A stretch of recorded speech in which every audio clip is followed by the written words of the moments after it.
World War I is sometimes referred to as an industrial war. World War I is a total war. Everything in European society was bent to fight the war. We're going to see this happen in the United States as well when they finally enter the war. Everything in society was recommissioned to become part of the war effort. This is a new part, a new style of warfare. We have the alliances. We have the Central Powers and the Allied Powers. And you can kind of see in the book here, the orange is the Central Powers here, and the green is the Allied Powers. And we have a Western Front, which is over here on the west. And that Western Front isn't going to move very much because it's going to be categorized by trench warfare. And then we have the Eastern Front, which is between Germany and Russia. And most of what we think about with World War I is based on the Western Front.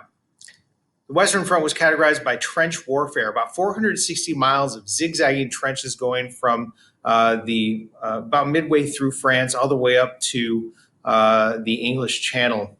It is a war of attrition where both sides just simply is trying to exhaust the resources and the manpower of the other. So the goal was not really to capture anything. It was just to cause death and devastation, hoping the other side would give up. This is sometimes called the War of the Shovel and the Machine Gun because of the trench warfare and this new weapon of mass destruction, the machine gun. Whereas during the Civil War, when General Robert E. Lee had tried to figure out trench warfare, a good soldier could get off about 3 shots a minute. Now, with machine guns, you can get off somewhere in the neighborhood of 200-300 rounds in a minute. So these are incredibly devastating weapons, and is going to cause mass destruction. This is also the war where we see poison gas being used effectively for the first time. The gas is heavier than air, so it sits down in those trenches where the men are trying to eat and sleep and live, and it kills them through burning their lungs from the inside out.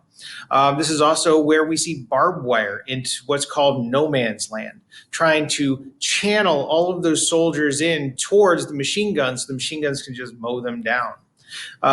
Generals at this point were still using their old European warfare style of mentality of trying to line up and face each other and charge at each other. So this led to what was referred to as going over the top. So you'd run out of the trench, go into no man's land, and try to capture the other side's trench.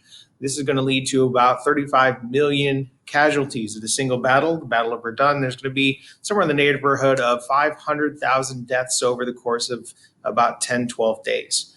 The scale of death and destruction was unimaginable prior to this. There had been some short battles using some of these weapons, but nothing to the extent that we're going to see in World War I. Eventually what happens is both sides get into so much debt that they understand that if they lose the war, then they will never be able to pay off their debts, their economies will collapse, and their people are going to suffer. They figure that the only true outcome is to win the war and make the other side pay the debts.